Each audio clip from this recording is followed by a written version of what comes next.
En ese momento yo sentí mucha tristeza porque yo dije, Dios mío, 19 militares para matar a una persona inocente, a una persona que él se fue esperanzado y con ilusiones de ir a trabajar, ir a traer dinero para ayudar a pagar la casa donde estábamos viviendo, con una persona inocente. Y en ese momento yo me preguntaba, Dios mío, ¿qué pensó mi hijo cuando vio que lo iban a asesinar?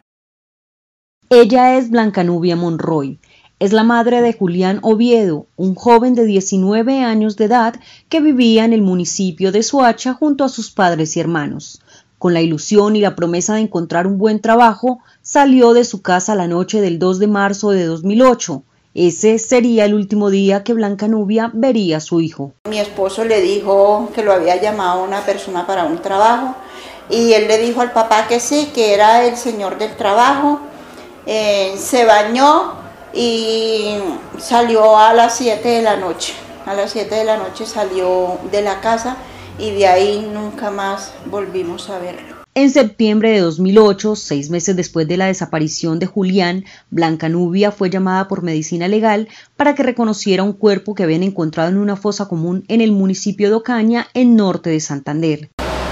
La muchacha prendió el computador y lo primero que yo le vi fue el tatuaje. La niña mía me cogió la mano, me apretó y me dijo, mami, ese es Julián. Luego le mostraron el rostro y sí, efectivamente, allí estaba Julián. Ya en ese momento la ilusión de yo volver a verlo ya se me desvaneció porque ya me di cuenta que ya mi hijo no era de este mundo, sino que era de otro mundo.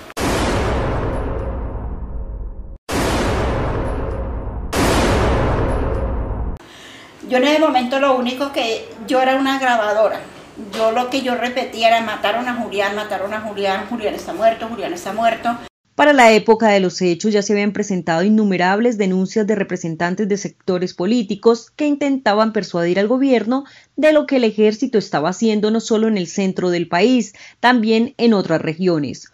Uno de los denunciantes fue el parlamentario Gustavo Petro, quien para el 2008 era senador de la República. Hay testimonios en la fiscalía de personas que dicen que soldados que veían en ciertas guarniciones cómo llegaban muchachos de camiones, los bajaban, después los subían en camiones, se oían disparos. Si los casos son 2000, no sabemos realmente la cifra exacta, pero estamos hablando de miles. Pues estamos hablando de desaparición forzada. A pesar de las advertencias que se venían haciendo años atrás, estos crímenes se seguían cometiendo. Algunos medios nacionales de rigor periodístico como Noticias 1 fueron pieza clave para destapar las conversaciones que mantenían algunos militares mientras planeaban asesinar civiles para presentarlos como guerrilleros abatidos en combate. En la primera grabación, el coronel presiona al capitán por resultados de sus acciones. Y él se ríe. Cuéntemelo, ¿cuántos muertos van? Casi me pelan más bien, mi... ¿Ahí lo matan? Casi. ¿No lo mató? ¿Ah? ¿No mató a nadie? No pierda la fe, mi coronel. No, hermano. ¿Y se burlaron otra vez o qué? No pierda la fe, no pierda la fe. Bueno, hermano, bueno. Eso sí, me llama a mí primero, cuando usted le dice puta me llama. Sí. No, sí, tengo uno. Armamento. Sí, no, todo. El capitán llamó inmediatamente al CTI de la Fiscalía para reportar el muerto en el combate que se acababa de inventar. Bien, hermano, ¿qué? ¿Durmiendo o qué? Cuénteme, hermano. Oíme, mijo, ¿quién está disponible, vos? Sí. Porque tengo un muñequito. ¿Cuándo y dónde? Hoy a las 10, más o menos a las 10, no mentiras, eso fue, iniciamos como desde las 4 de la tarde, mano, un combate casi, pero duro yo. Sí. Ahí me pelan, weón, que me pelan. ¿En dónde? En Remigio. ¿Y lo tienen adentro? ¿El cuerpo está allá adentro? El capitán le pide al encargado de tramitar los procesos en el CTI que altere la hora y que se reporte el supuesto guerrillero muerto. Ya, puta. Métame que los llamé más temprano. No, porque entonces me joden a mí. ¿Y por qué lo joden? Que me llamó a las 7 entonces. Usted me dice también en el reporte de inicio que no es conveniente mover. Blanca Nubia y otros familiares de las víctimas de falsos positivos no solo tuvieron que cargar con el dolor del asesinato de los jóvenes, también tuvieron que soportar señalamientos de parte del gobierno y la misma justicia al poner en tela de juicio la inocencia de sus hijos. Medios como Caracol Noticias registraron los hechos. Este es el trino que publicó Álvaro Uribe Vélez el 25 de junio del año pasado. En reunión con las madres de Soacha, varias me expresaron que sus hijos estaban infortunadamente involucrados en actividades ilegales, lo cual no excusa asesinatos, pero la hipótesis no fue examinada por la justicia. 4 mujeres, madres de víctimas de los llamados falsos positivos de Soacha, quienes aseguran que esta afirmación es falsa y las revictimiza, demandaron entonces al expresidente por injuria y calumnia. Que el señor presidente Uribe se paró ante los medios de comunicación y dijo que los muchachos no se habían ido precisamente a coger café, sino a delinquir alrededor de Ocaña, y que no hacía un día que se habían ido, sino que ya hacían más o menos un mes ellos estaban delinquiendo en alrededor de Ocaña. Entonces ahí nosotras dijimos, bueno, le están ensuciando la hoja de vida a nuestros hijos, y no solamente la hoja de vida a ellos, sino también a nosotros como familia, y ahí cuando emprendimos la lucha a demostrar de que ellos no eran ningunos guerrilleros, no eran ningunos delincuentes. Desde que las ejecuciones extrajudiciales se volvieron de interés para los medios de comunicación, cientos de testimonios han puesto mucha más evidencia en poder de las autoridades, en el que se deja claro que estos hechos eran incluso propiciados por el mismo gobierno de turno y su seguridad democrática. Uno de esos importantes testimonios sale a la luz pública el 22 de febrero de 2014, cuando el ex oficial del ejército, el capitán Adolfo Enrique Guevara Cantillo, en entrevista con el periodista Gonzalo Guillén de Las Dos Orillas, le señala cómo en su doble militancia entre el Ejército Nacional y las autodefensas cometía crímenes de falsos positivos ordenados por el propio gobierno de Álvaro Uribe Vélez. O sea, la legalidad con que nosotros hacíamos las cosas, yo podía llegar y secuestrar a una persona, llevármela, mira, el fulanito de tal está en tal esquina, vamos papá, lo cogíamos de quieto ahí, un momento, una requisa, móntese al carro, gaula, lo montaba el carro, lo esposaba, le ponía la capucha y me lo llevaba. Desaparecido. Pese a los testimonios que cada día se suman a los archivos de las autoridades encargadas de investigar estos hechos, para Blanca Nubia y las demás madres, pareciera que la justicia solo cojea, pero no llega. Sí, a los juzgados voy yo solita, y es como una tarea agotadora, porque uno escuchar todo lo que dicen de su hijo allá en el juzgado, llega uno aquí con la moral por los pies, llega uno cansado, llega uno triste, llega uno... Sí, pero bueno, toca que seguir esta lucha la tenemos que seguir. Amanece, noche amanece, que ya tengo frío, noche amanece. Cuando el campesino deja su oído en la madrugada, en medio del frío, lo coge la noche de regreso al nido. Hay una tormenta en medio camino. El arte ha sido fundamental en el camino hacia la reparación y la búsqueda de justicia. Las madres de Soacha, en su camino por conservar la esperanza, han participado en decenas de manifestaciones artísticas que les ha posibilitado alzar su voz en nombre de sus hijos y sus familias. ¿Dónde están? Nosotros salimos también a marchar por la séptima con el Teatro de la Candelaria de Patricia Silva, me parece, Patricia Ariza. Salimos y había mucha gente que nos decía, cállense locas, es que están locas, es que están no sé qué. Entonces hubo mucha gente en ese momento que, como había gente de parte de nosotros, había gente de a contra de nosotros. Las organizaciones nos llaman, participamos y luego se olvidan de nosotros. Entonces eso es lo que a nosotras, a las madres de Soacha, nos tienen cansadas. La cantante y actriz colombiana Diana Ángel conoció de cerca las historias de los falsos positivos cuando trabajaba para la musicalización de un documental sobre este tema. Se inspiró en el dolor indescriptible de la pérdida de un hijo para componer la canción Te vi partir.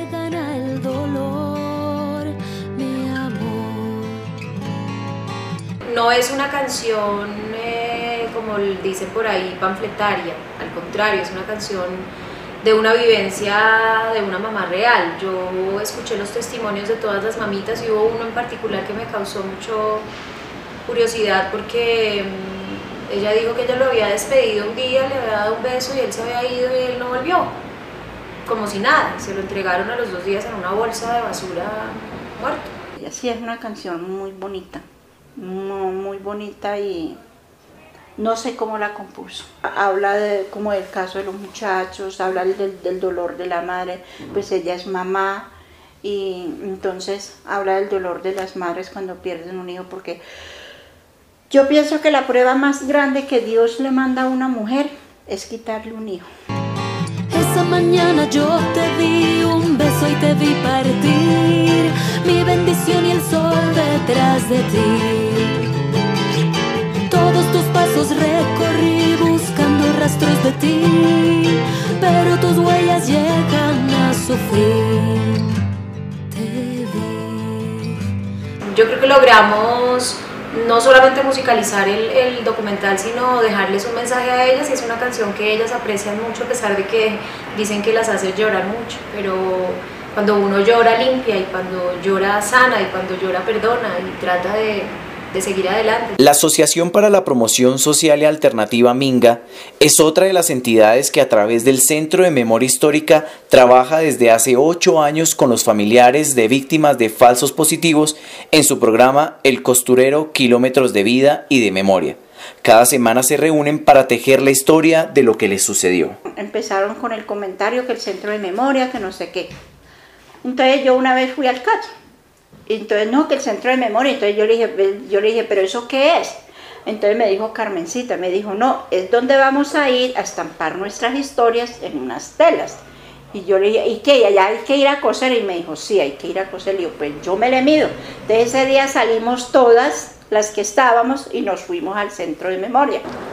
Lo que se buscó fue una forma de encontrarnos cada jueves para contar de otras formas el dolor, ¿no? Porque había una problemática, era que todo el tiempo estábamos rememorando el hecho doloroso, el hecho doloroso, el hecho doloroso, y había necesidad de entender que las víctimas son mucho más que eso. Entonces las madres de Soacha empezaron a tejer las historias, sí, de cómo se llevaron a sus hijos y el Ejército Nacional los asesina y los hace pasar como guerrilleros dados de baja en combate, pero también empiezan a contar cómo eran ellas cuando niñas, o cómo se sueñan ellas este país en adelante.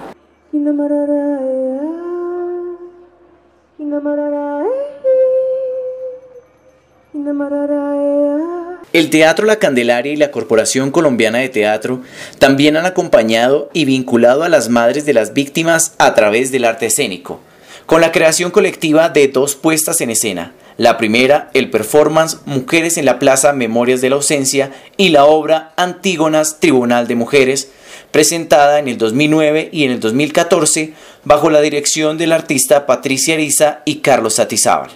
Transformar esos relatos en poesía y en relato público, compartido, un relato para ser compartido y que la gente que viene como público se entere de lo que les ha sucedido y se entere de la lucha de las compañeras que están allí en la escena reclamando justicia.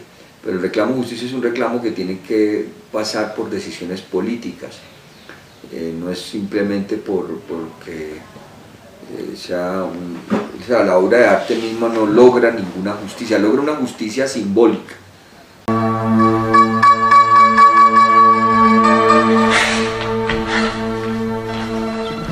Estoy aquí para decirles, para contarles que en Colombia, en el mandato de Álvaro Uribe Vélez, siendo ministro de Defensa Juan Manuel Santos, fueron más de 6.800 ejecuciones extrajudiciales. Una de ellas, la de mi hijo. Sirve para reclamar justicia y verdad, porque es la verdad de lo que ellas investigan la verdad de lo que han vivido. Y entonces al convertir esa verdad en imágenes poéticas, esa verdad se vuelve pública. Y esa verdad repara a la sociedad que está engañada, porque a la sociedad le dijeron, como lo dijo ese señor que fue presidente, Esos muchachos no se fueron precisamente a coger café, sino con propósitos delincuenciales. ¿Sí? Entonces doña Luzma dice, ¿quién era él? ¿Acaso se tomó el trabajo de investigar quiénes éramos sus familias? Ni siquiera sabe quiénes son las familias para que diga eso, ¿cierto? ¿Y quién era él? O sea, lo reduce, no es nadie, ni siquiera es presidente, se lo reconoce. Eso es poderoso, es un látigo tremendo, que lo hace en la escena.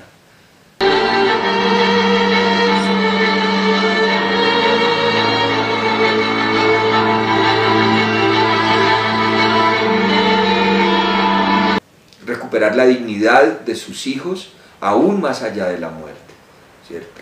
Y en ese camino, pues esa lucha las ha transformado y se han convertido en unas Antígonas colombianas, en una gente que tiene claridad para decir las cosas y para rebelarse, en una rebeldía femenina muy poderosa que esta sociedad la necesita para poderse transformar. Entonces, situar esos relatos en el orden de Antígona, en el mito de Antígona, era el otro propósito. El fotógrafo holandés Niels van Iperen trabajó de la mano con las madres de Soacha para crear la exposición Nunca Más, que fue exhibida en julio del 2016 en el Museo de Arte Contemporáneo de Bogotá. La idea era como que no quedaría en el olvido, y entonces ahí sí ha aportado algo para volver a poner luz a ese tema.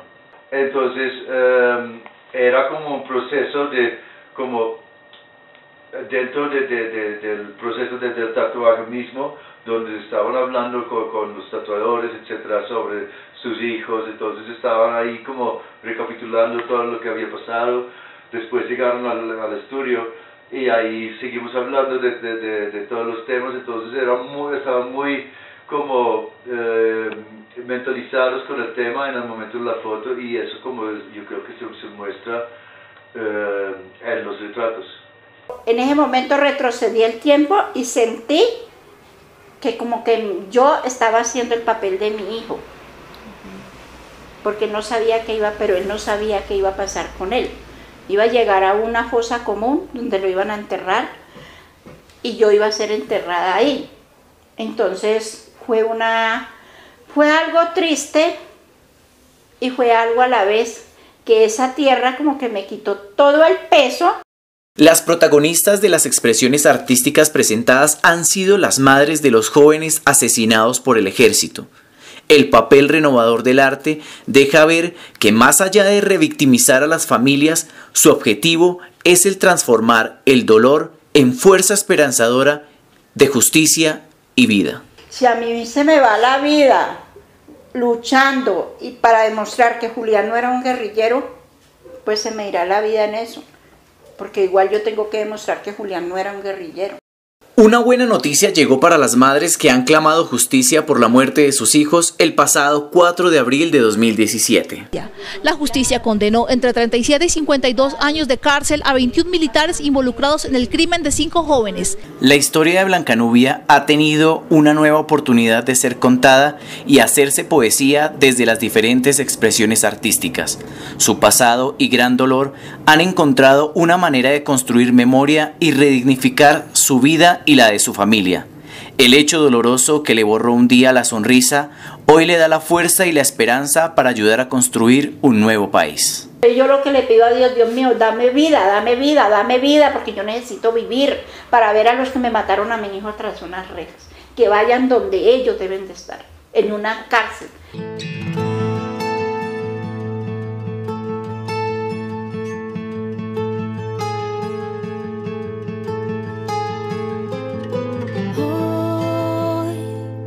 Voy caminando con el corazón desierto, estoy llorando tu ausencia y me gana el dolor, mi amor.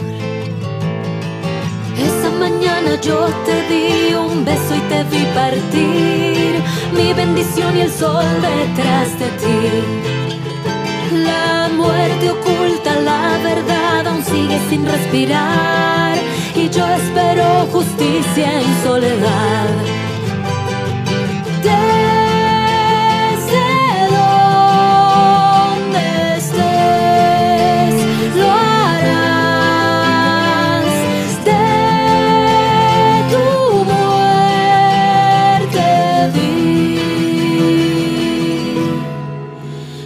la verdad. Te